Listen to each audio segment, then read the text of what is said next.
નમસ્કાર. આપના જીવનમાં કેટલાક વિષય એવા હોય છે જેના તરફ ભાવનો લગાવ સામાન્ય નહીં પરંતુ ઊંડાણપૂર્વકનો અને ભાવનાથી જોડાયેલો હોય છે. આ પ્રભાવ લગ્ન કુળની આધારે રહેશે. આપની લગ્ન કુળની જે ભાવમાં તુલા રાશિ હોય એ ભાવને સંબંધિત લગાવ વધુ હોય છે. આપની લગ્ન કુળની 7મા ભાવમાં તુલા રાશિ છે તો આપ આપણા જીવનસાથી સાથે ઊંડી ભાવનાઓથી જોડાયેલો હો છો. જીવનસાથી તકલીફમાં હોય ત્યારે આપ પણ બેચેન થઈ જાઓ છો. કુળની 8મા ભાવમાં તુલા રાશિ છે તો આપ આત્મચિંતા તરફ વધુ રુચિ ધરાવો છો. બીજા જન્મ અને આવતા જન્મ વિશે જાણવાનો પ્રયાસ કરો છો.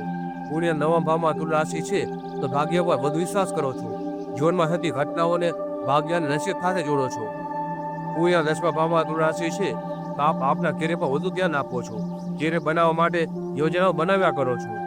કુળના 11મા ભાવમાં તુલા રાશિ છે તો આપ ધન આગમનનો પ્રયાસ કરો છો. પૈસા કમાવા સિવાય અન્ય બાબતો પર આપણું ધ્યાન નથી હોતું. કુળના 12મા ભાવમાં તુલા રાશિ છે તો આપને વિદેશ પર વધુ લગાવ હોય છે.